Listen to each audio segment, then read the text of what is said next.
وصل على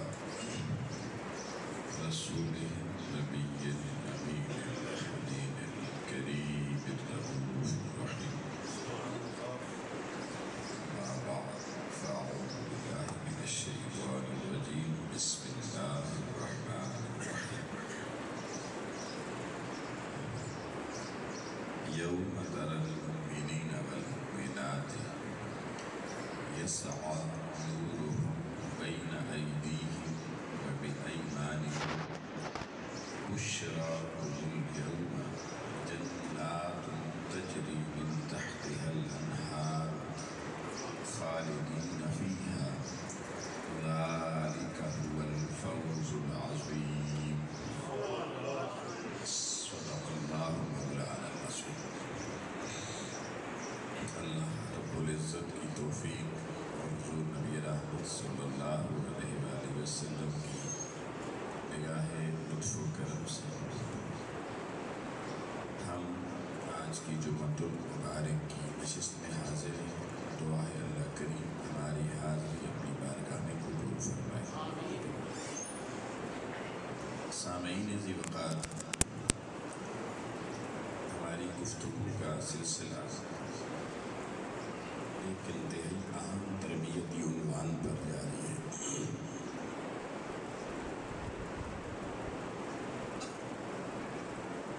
انسان کے جو سب سے بڑے دشمن ہیں، چار دشمن ہیں، ان میں سے ایک دشمن کا ہم ذکر کر رہے ہیں جو ان چاروں میں بھی سب سے بڑا دشمن ہے. کیونکہ آگے چل کے میں بتاؤں گا کہ یہ لفظ دشمن کیسے بنا، اور اسی لفظ میں جو اس کے چار حروف ہیں نا، ان کے اندر ہی چار دشمنوں کا ذکر موجود ہے. ابھی ہم اس کے آخری حرف نون کی بات کر رہے ہیں. نفس جس سے بنتا ہے. دشمن کے چار حروف ہیں، چار ہی بڑے دشمن ہیں، اور نون جو اس میں دشمن میں آخری نمبر پر آتا ہے، اسی سے نون سے نفس بنتا ہے. اسی نفس کے بڑے دشمن کے حوالے سے ہم بات کر رہے ہیں. ہمارے صوفیاء عرفاء نے اس کو اتنا بڑا دشمن ڈکلیئر کیا قرآن مجید میں، احادیث میں بھی، کہ کہنے والوں نے یہاں تک کہہ دیا کہ نہنگ و اژدہا و شیر نر کو مارا تو کیا مارا. وہ کہتے ہیں اگر کوئی شخص مگرمچھ کو پکڑ لے، مار گرائے، مگرمچھ بڑی طاقتور چیز ہے، کہتے ہیں یہ کوئی بڑے دشمن کو نہیں مارا. اژدہا کو بڑا سانپ ہوتا خطرناک، اس کو کسی نے پکڑ کے مار دیا، وہ کہتے ہیں یہ کوئی کمال نہیں، کسی بڑے دشمن کو نہیں مارا. شیر نر، شیر نر ببر شیر کو کہتے ہیں، جو ببر شیر کو قابو کر لے اس کو مار گرائے. شاعر کہتا ہے یہ بھی کوئی کمال نہیں ہے. ایسا بندہ کا دعویٰ کرے میں نے ان چیزوں کو مار گرایا، تو وہ کہتا ہے کہ نہنگ و اژدہا وہ شیر نر کو مارا تو کیا مارا، بڑے موذی کو مارا گر نفس امارہ کو مارا. اصل دشمن وہ کہتے ہیں نفس امارہ ہے. اس کو جس نے مار گرایا اصل پہلوان وہ ہے، اصل طاقتور وہ ہے.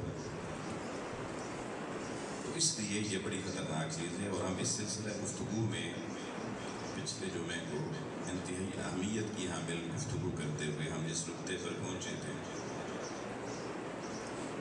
کہ اس نفس کو قابو کرنے کا طریقے کیا ہیں، اس سے جان چھڑانے کے طریقے کیا ہیں. یہ ساری باتیں ہم نے سلسلہ وار ڈسکس کی. اور ہم آخری جو بات ہم نے شروع کی تھی کہ اس کے لیے ہمیں تین چیزیں بڑی اہمیت طلب ہوتی ہیں اس نفس کو زیر کرنے کے لیے. اس میں ہم نے پہلی چیز پر بات کی تھی، پہلی وہ یہ تھی کہ اس کے لیے آپ کو کوئی رہنما اور کوئی استاد چاہیے، کوئی مربی، کوئی شیخ چاہیے، اور وہ عامل نہیں چاہیے، کامل چاہیے. ابھی تک ہمارے ہاں پیر، فقیر، شیخ کا جو تصور اس وقت مروج ہے وہ یہ ہے کہ ایک نسبت ہونی چاہیے، بس یہ نسبت ضروری ہے. پھر کوئی دم درود کروانا تو پیر ہونا چاہیے، پھر کوئی کام نہ ہو رہا ہو یا کسی دشمن کو زیر کرنا ہو، کسی بندے کو، اپنے کسی بھائی کو، بہن کو پھر پیر چاہیے اس سے کوئی تعویذ دے رہے ہیں۔ یہ تصور بنیادی طور پر یہ وہ تصور نہیں ہے جو حقیقت میں شیخ کی ضرورت کا تصور ہے، یہ غلط تصورات ہیں۔ یہ تو ہندو جوگی بھی کر رہے ہیں، عیسائیوں کے اندر بھی ایسے لوگ موجود ہیں، دیگر مذاہب میں بھی موجود ہیں۔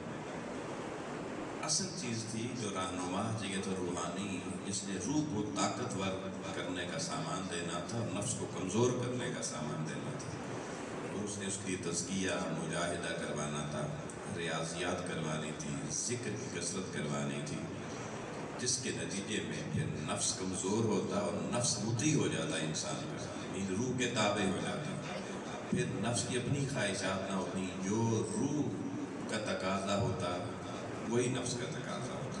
جیسے روح کی غذا میں نے بتایا اللہ کا ذکر ہے، اور اب نفس کی غذا یہ روٹی ہے، اب روٹی نہ ملے تو بندہ مرتا ہے، مارنے پہ تل جاتا ہے گھر والوں کو، روٹی نہیں دی آپ نے،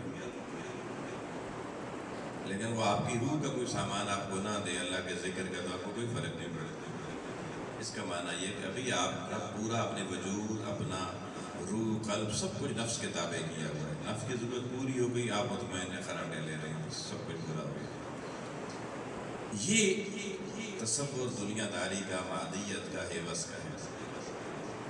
تو یہ پہلی چیز میں نے بتائی تھی۔ پھر جب کوئی وہ رہنمائے کامل مل جائے، پھر اس کی رفاقت اختیار کرنی ہوتی ہے، اولئک حسن رفیقا جیسے کہا گیا، اس کا رفیق بننا ہوتا ہے، اور اس کے بعد پھر دیکھنا پڑتا ہے کہ بھئی وہ رہنما واقعی آپ کو روحانی طور پر نفس کو زیر کرنے کے لیے اخلاقیات کا درس دے رہا ہے یا نہیں، آپ کو ذکر اذکار کروا رہا ہے یا نہیں، آپ کو گوشہ نشینی، خلوت نشینی کی تلقین کر رہا ہے یا نہیں،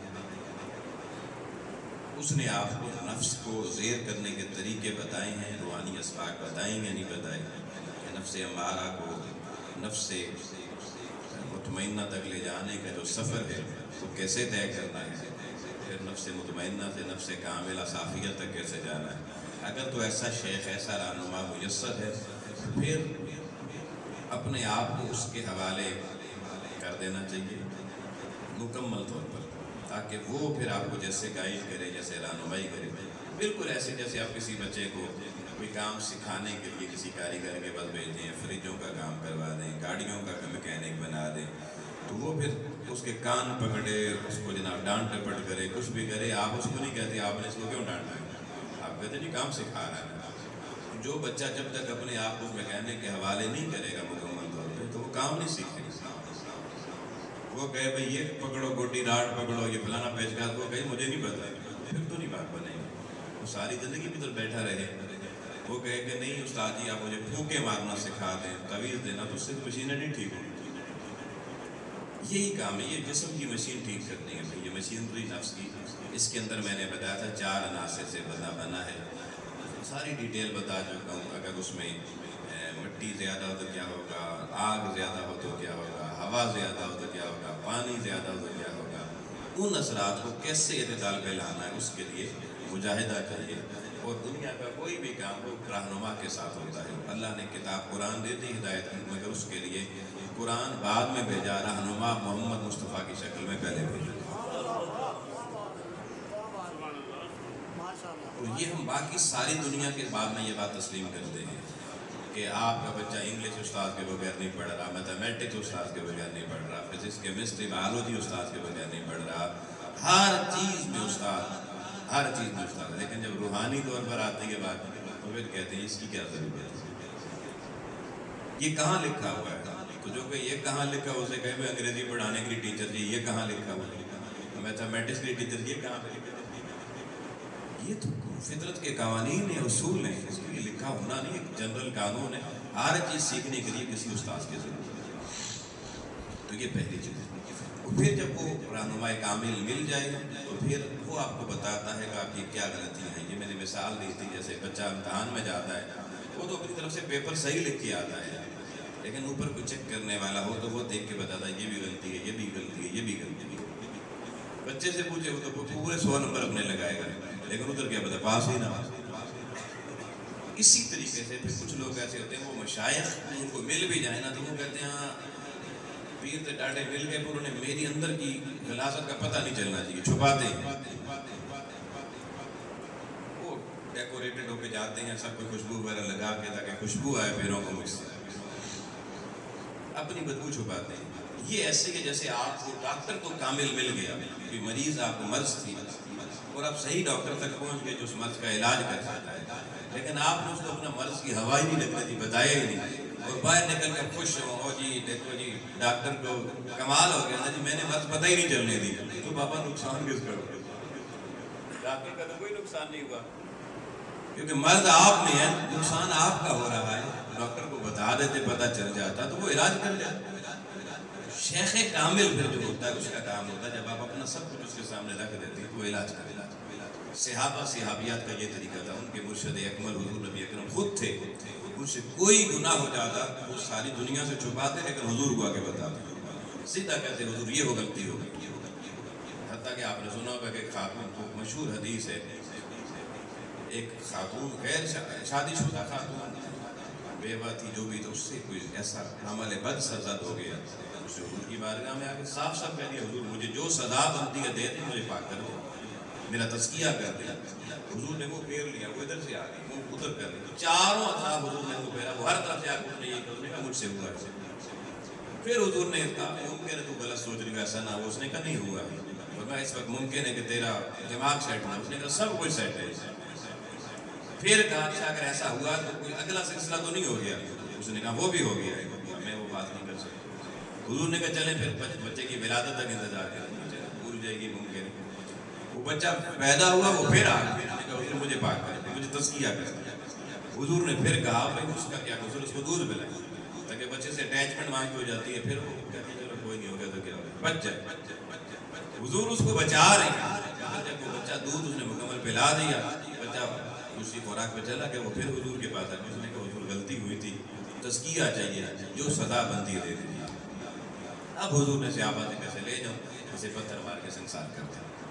اب جب سنسار کر رہے تو بڑے معروف صحابی نام نہیں لیتا، انہوں نے اس کے اوپر لان کی، آقا علیہ الصلوۃ والسلام نے اس بڑے معروف صحابی حضور کے بڑے کلوز ہیں، حضور نے انہیں ڈانٹ پڑھ کے کہا کہ تمہیں شرم نہیں ہے، تم نے یہ کیسی بات کی، تم اس پہ لان کر رہے ہو جس میری امتیہ نے ایسی توبہ کی ہے کہ اگر اس کی توبہ کا ایک ذرہ میں سارے مدینے میں تقسیم کر دوں کوئی گناہ گار نہ بچے۔ سب یہ بخشش تزکیہ سے دیکھیں پھر بندہ اس قابل ہو جاتا ہے، وہ دوسروں کو بھی پھر کنارے لگانے والا ہوتا ہے۔ تو جس تزکیہ کی طرف آنا ہی نہیں، اپنے گناہ چھپا کے رکھنے ہیں، تو شیخ کامل ایک روحانی طبیب ہوتا ہے۔ پھر دوسری بات اس میں بڑی اہم ہے، وہ ہوتا ہے کہ پھر ایسے انسان، ویسے تو ہر انسان کے حاسد بھی ہوتے ہیں، دشمن بھی ہوتے ہیں، اور قرآن مجید نے باقاعدہ حکم دیا کہ روزانہ دعا مانگا کریں وَمِن شَرِّ حَاسِدٍ إِذَا حَسَدَ، اے اللہ حاسدوں کے حسد کے شر سے مجھے بچا۔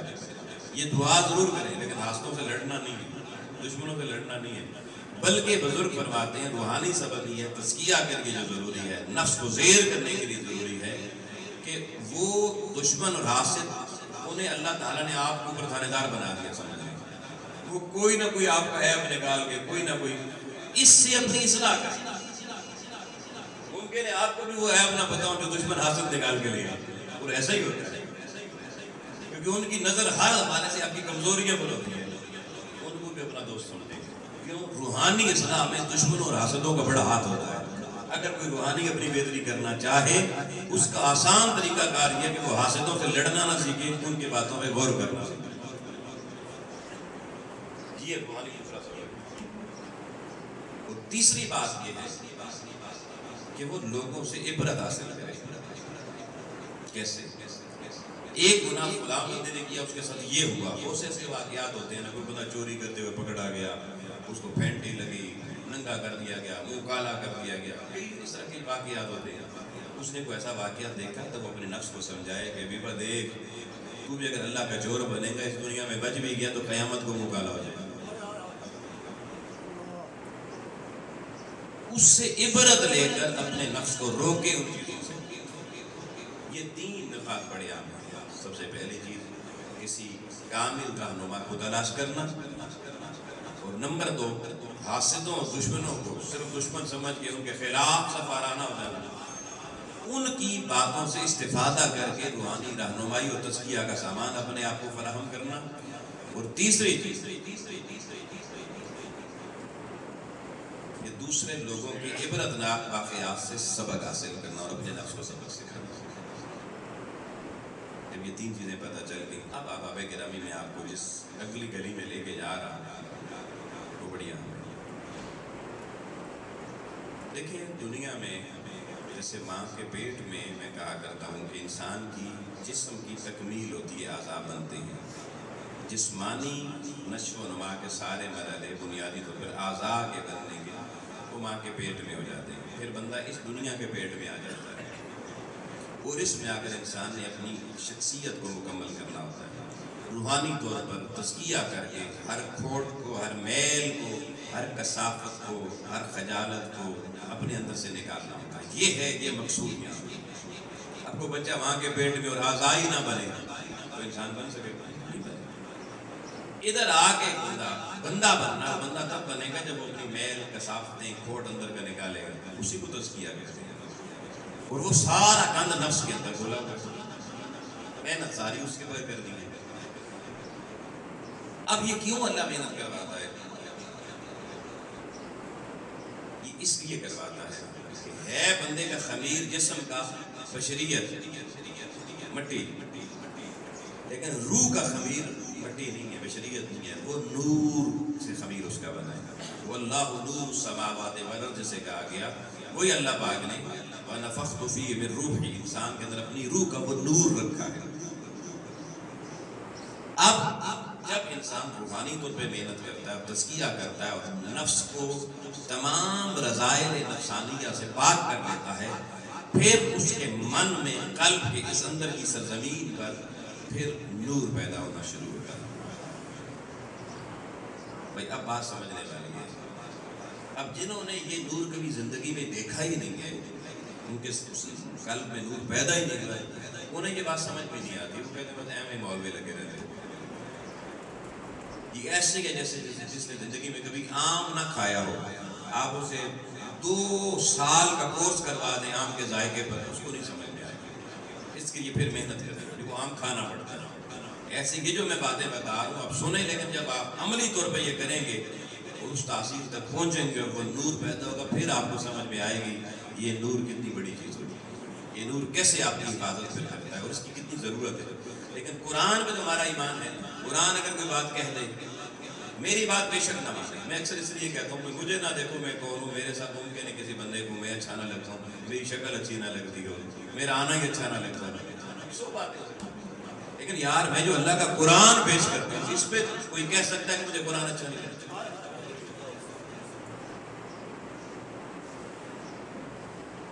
تو میں اب قرآن پڑھتا ہوں اس نور کے حوالے سے تاکہ آپ کو سمجھ میں آئے یہ کام ہم نے دنیا میں کرنا ہے، آگے جا کے نور نہیں ملے گا قیامت میں، نور ادھر ہم نے اکٹھا کرنا ہے۔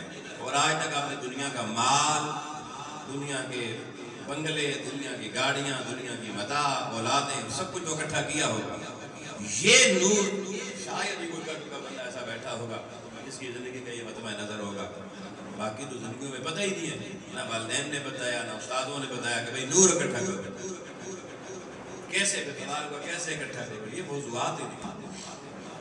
اور ایسے طبقے ہمارے معاشرے میں پیدا ہوئے جنہوں نے کہا کہ مشائخ کی روحانیت کی کوئی ضرورت ہی نہیں ہے، یہ نہیں اس نور کی ضرورت ہے،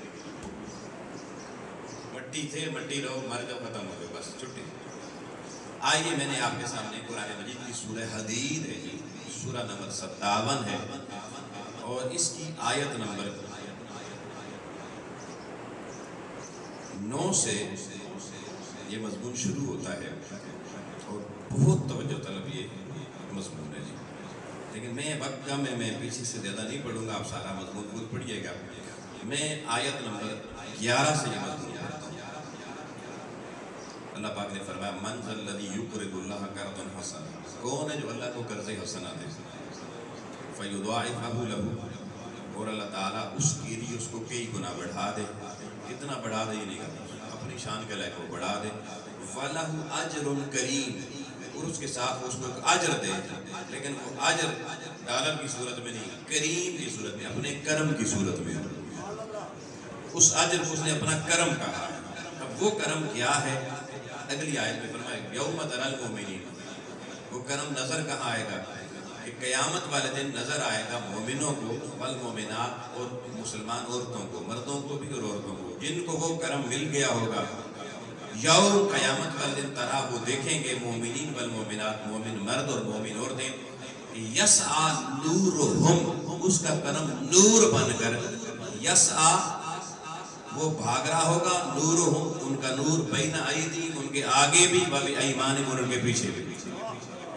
قیامت والے دن وہ جو نور کی خیرات ملی ہوگی نا، ان کے آگے بھی نور ہوگا، پیچھے بھی نور ہوگا، نور طواف کر رہا ہوگا ان کا، قرآن کہتا ہے بشراکم الیوم، انہوں نے اس دن کہا جائے گا، اللہ کہے گا آج تمہیں بشارت ہو، تمہارے لیے خوشی کی خبر ہے میرے پاس۔ قیامت والے دن دنیا پریشان ہوگی، اللہ انہیں خوشی کی خبریں دے رہا ہوگا، اور کیا خبر دے گا؟ جنات تجری من تحتها الانہار، تمہارے لیے میری جنت ہے جس کے نیچے بڑی بڑی نہریں ہیں، خالدین فیہا، ہمیشہ ہمیشہ کے لیے تم اس میں چلے جاؤ، یعنی اس نور والے جنت میں جائیں گے، بے نورے نہیں جائیں گے، بے نورے نہیں جائیں گے۔ فرمایا ذالک هو الفوز العظیم، یہ ہے اصل کامیابی تمہارے لیے، یہ بڑی کامیابی ہے نور کا حاصل کرنا۔ اچھا یہ آیت بیان کر کے اگلی میں فرمایا یوم یقول المنافقون والمنافقات، یہ جو دنیا میں منافق بنے رہے نا نور کے مخالف، وہ مومن مرد اور عورتیں وہاں پر جب ان کو دیکھیں گے کہ ان کے آگے پیچھے نور، اور انہیں کہا جا رہا چلو جاؤ جنت میں، یہ ہے تمہاری کامیابی کا راہ، تو ان کو وہ منافق مرد اور منافق عورتیں ان مومن مردوں عورتوں کو کہیں گے للذین آمنوا، جن کے پاس ایمان ہوگا، انظرونا، ذرا ہماری طرف نظر کرم فرمائیے، ہماری طرف دیکھیے، نقتبس من نورکم، اپنے نور میں سے تھوڑا سا مجھے بھی دے دینا، انہیں پتا چلے گا کامیابی باقی چیز سے تو نہیں ملنی ہے، تو اس نور سے ملنی ہے۔ وہ اس وقت منافق مرد عورتیں جو دنیا میں اس نور کے طالب نہیں ہوں گے، اس کو منت کریں گے ان اہل ایمان کی، یہ اپنے ہم کیا تمہارے نور سے تھوڑی سی روشنی لے سکتے ہیں، آپ ہمیں دے سکتے ہیں، تھوڑی سی مہربانی فرماتے ہیں ہمارے اوپر۔ وہ کیا کہیں گے؟ یہ جملہ سننے والا ہے، وہ مومن مرد اور عورتیں اہل نور یہ جواب دیں گے قیل ارجعوا وراءکم، کہیں گے یہ نور لینا ہے تو پلٹ کے تمہیں دنیا میں جانا پڑے گا۔ قیامت کو اس کی تقسیم، یہاں کوئی دکان نہیں ہے جہاں سے ملے، یہاں یہ تقسیم یہ جس کا ہے اسی کا ہے، اس کے لیے فرق قیل ارجعوا، پلٹ جاؤ، وراءکم، اس نور کو اس دنیا کی طرف پلٹ جاؤ، فالتمسوا نورا، اور اب یہاں پر ایک جملہ انہوں نے اور کہا کہ پیچھے جا کر تم اس کو تلاش کرو، فالتمسوا نورا، اور ساتھ کہیں گے کہ تم تو اس نور کا انکار کیا کرتے تھے، تم اس کا مانتے ہی نہیں تھے، تم تو نور کی بات کرنے والوں پہ فتوے لگاتے تھے، آج تمہیں نور کی ضرورت کیوں پڑے گی؟ ہائے ہائے، لوگوں اپنے عقیدے کو سلامی پیش کرنا یار، بزرگوں کو جنہوں نے عقیدہ ہم تک پہنچایا ہے، وہ کہیں گے بھائی پیچھے جانا پڑے گا، اور پیچھے بندہ جا نہیں سکتا، ادھر مل نہیں سکتا، پھر انہیں یاد دہانی کروائیں گے جب تم دنیا میں تھے تم تو اس نور کے طالب ہی نہیں تھے، تم تو اس کی مخالفت کیا کرتے تھے۔ فَضُرِبَ بَيْنَهُمْ بِسُورٍ لَهُ بَابٌ، بس اتنی بات کے بعد اللہ پاک ان منافقوں اور ان مومن نور والے لوگوں کے درمیان ایک دیوار کھڑی کر دے گا، یہ منظر دکھا کے اللہ ان کے درمیان دیوار کھڑی کر دے گا، ایک دیوار بن جائے گی، باطنُ فِي رحمہ، اس کے اندر کی طرف، اس دیوار کے دروازے کے اندر کی طرف یہ نور میں لپٹے ہوئے رحمت والے بندے ہوں گے، وَظَاهِرُهُ مِنْ قَبْلِهِ الْعَذَابُ، اور اس کے باہر کھڑے جو دیکھنے والے ہوں گے، فرمایا یہ ہوں گے جن کا انتخاب عذاب کے لیے کر لیا جائے۔ اب کافروں کی بات ابھی نہیں ہوئی، یہودیوں کی بات، ہندوؤں کی بات نہیں ہوئی، یہ انہی کلمہ پڑھنے والے لوگ۔ اچھا جب یہ دیوار بن جائے گی، وہ عذاب کے لیے منتخب ہو گئی، رحمت کے لیے منتخب ہو گئی، اب دروازہ بند ہو گیا، يُنَادُونَهُمْ، وہ دروازے کے پیچھے آواز لگائیں گے، منافق انہیں آواز لگائیں گے، آواز لگا کے کیا کہ منادی کر کے الم نکو معاکم، دنیا میں ہم تمہارے ساتھ نہیں رہتے تھے، تمہاری گلی میں نہیں رہتے تھے، تمہارے رشتہ دار نہیں. اب یاد آئی رشتہ داریاں ادھر. جب دروازہ بند ہو گیا اور امیدیں دم توڑ گئی، قالو، وہ کہیں گے بلا، ہاں ہاں ہم تمہارے رشتہ دار تھے، ہم تمہاری گلی میں رہتے تھے، ایک ہی مسجد میں کبھی نماز بھی پڑھتے تھے، لیکن آگے فرمایا وَلَٰكِنَّكُمْ فَتَنْتُمْ، تمہیں فتنے نے مبتلا کر دیا، تمہارا عقیدہ غلط ہو گیا، تم فتنے میں مبتلا ہو گئے تھے. فَتَنْتُمْ أَنفُسَكُمْ، تمہارے نفسوں نے تمہیں فتنے میں مبتلا کر دیا. کہانی آگے ختم کہاں بھی ہوئی؟ نفس. تم اس نفس کے جنگل سے باہر نہیں نکلے. ہم تمہیں کہتے تھے اس کا تزکیہ کر لو، تم نے نہیں کیا. ہم تمہیں کہتے تھے تزکیہ ہوگا تو نور آ جائے گا، تم کہتے تھے ایم ہی گلا کر دے.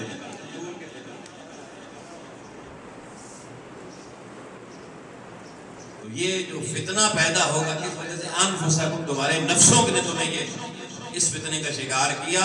وتربصتم، اور تم تو دنیا میں کہتے تھے اے بڑے بنتے روحانی، تم ہمارا انجام برا دیکھنا چاہتے تھے. وارتبتم، اور فرمایا تم محمد مصطفیٰ کے اس دین کے نور والی بات پہ شک کیا کرتے تھے، تم نور کے معاملے میں شک کیا کرتے تھے. غرتکم الامانی، تمہاری اس خواہش نے تمہیں غرق کر دیا. حتی جاء امر اللہ، آج اللہ کا امر آ گیا. وغرکم باللہ الغرور، اور تمہارے اس نفس کے دھوکے نے آج تمہیں دھوکے کے گھر جہنم تک پہنچا دیا. یہ قرآن مجید نے پوری ڈسکشن کی اور ساری کا لب لباب کیا ہے؟ فتنتم انفسکم. یہ نفس تمہیں فتنے کی طرف لے کے جاتا ہے، نور کی طرف جانے نہیں دیتا. میں نے جتنی گفتگو پیچھے کی، میں نے قرآن سے عملی طور پر آپ کے سامنے نمونہ پیش کر دیا. اے بابا بے گرامی،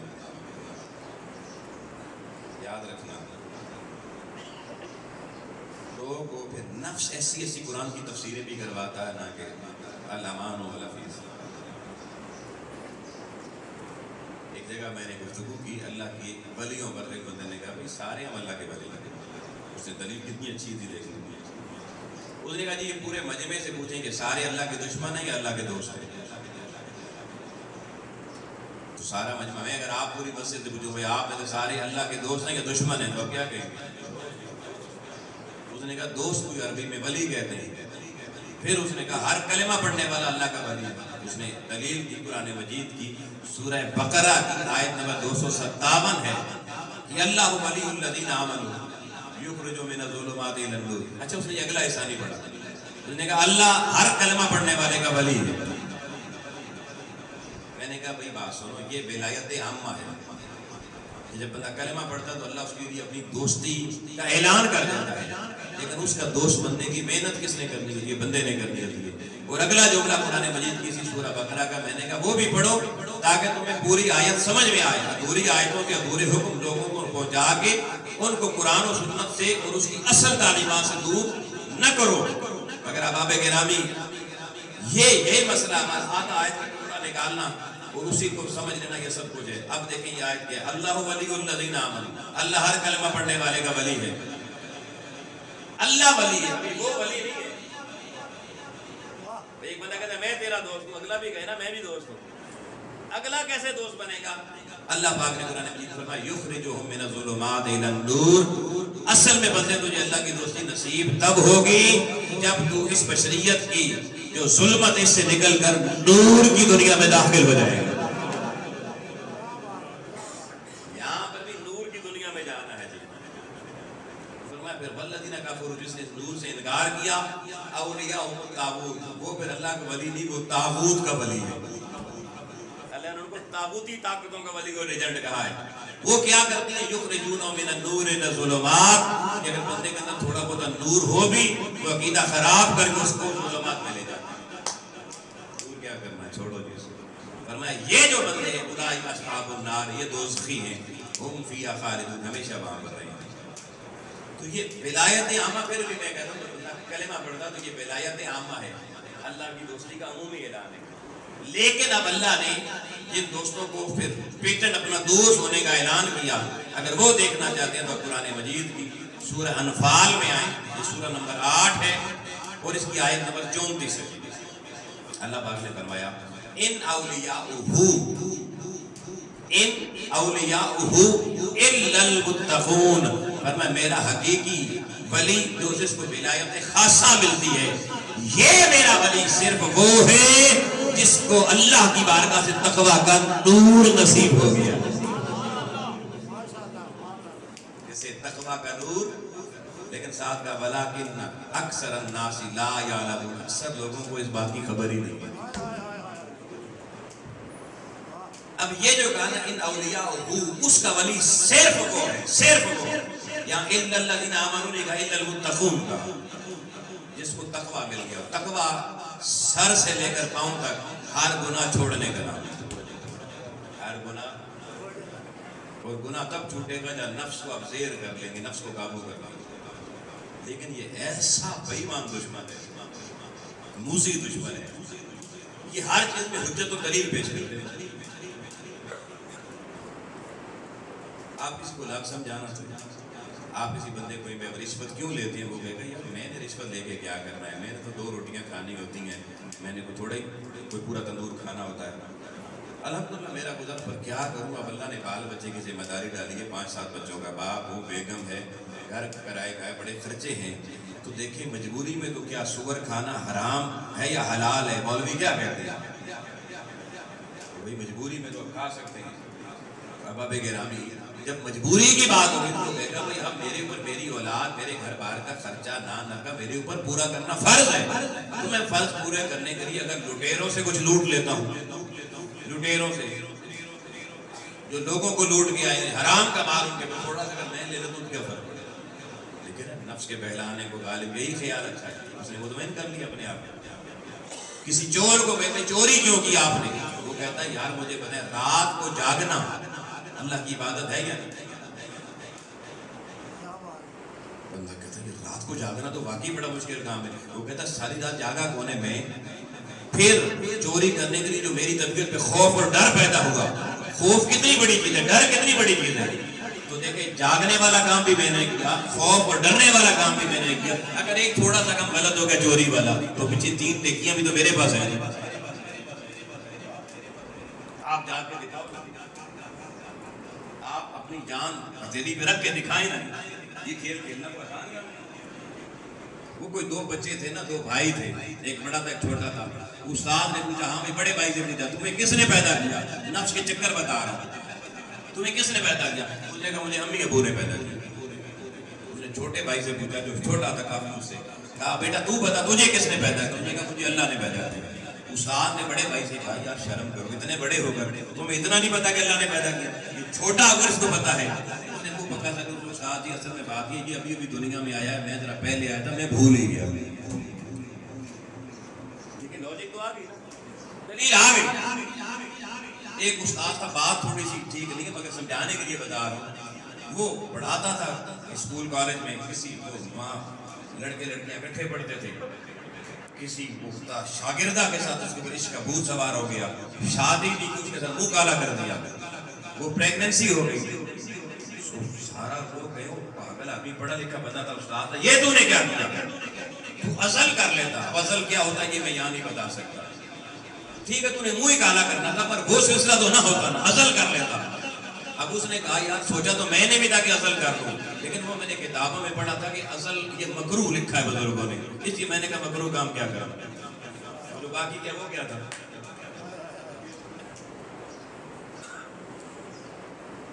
تمہ ہیرس ہوتی ہے اس نفس کے اندر۔ حضرت عبداللہ بن زبیر صحابی رسول حضرت اسما کے بیٹے ہیں، ان کا ایک غلام تھا، اس کا نام تھا اشب، الف شین عین بے، اشب، اور اس کو تامے کہا جاتا ہے، اشد تامے۔ تمہ اس کے اندر اتنی تھی، ہرس اور لالچ اتنی تھی کہ اس کا لقب ہی یہ پڑ گیا تامے۔ اس کے بارے میں کتابوں میں بڑا مشہور واقعہ لکھا ہوا ہے، وہ بلکہ خود اپنے متعلق بیان کرتا ہے، وہ کہتا ہے کہ میں جب کہیں 2 بندے یا کوئی بندہ اپنے آپ کو کھجلی کرتا نا، یوں خارج ہوتی تو میں کھڑا ہو جاتا، شاید یہ جیب سے نکال کے کچھ مجھے دینے جا رہا ہے۔ تمہ اتنی تھی، دو بندے اگر آپس میں سرگوشی کرتے نا، وہ کہتا میں رک جاتا کہ شاید ایک بندہ دوسرے کو کہہ رہا ہے کہ مرنے کے بعد میری وراثت اشرف کو دے دیں. وہ بازار سے گزرتا نا تو وہ لڈو بنانے والے، مٹھائی بنانے والے، شکرپارے بنانے والے ان کو کہتا اوئے یہ لڈو پیڑے بڑے بڑے بنایا کرو. وہ کہتے بھئی بڑے کیوں بنائیں؟ وہ کہتا کیا پتہ کوئی خرید کے مجھے دے دے. حتیٰ کہ اس حد تک تما تھی کہ اس کو لڑکے تنگ کرتے تھے، بچے اس کے پیچھے لگ جاتے، اس کو کہتے کہ دیکھو یہ فلانا عریض آدمی. وہ بچوں سے تنگ ہوتا. ایک دن وہ اتنا بچوں سے تنگ آیا، اس نے کہا جلدی سے بھاگ کے جاؤ، وہ فلاں محلے میں فلاں گلی میں حضرت سالم بن عبداللہ کھڑے ہیں، وہ کوئی بڑی شیرینی بانٹ رہے ہیں، وہ پیسے بانٹ رہے ہیں، تم بھی جاؤ تمہیں بھی مل جائے. تو بچے سارے ادھر دوڑ پڑے، وہ پیچھے خود بھی دوڑنا شروع ہو گیا. وہاں پہنچے آگے بچوں نے دیکھا سالم بن عبداللہ تو کچھ بھی نہیں بانٹ رہے.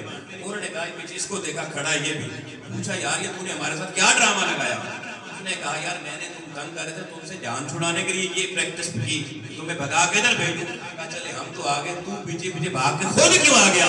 اس نے کہا میں نے بعد میں سوچا کہیں باقی سالم بن عبداللہ کوئی بانٹ رہے ہو، میں رہ نہ جاؤں. ہماری مثال ایسی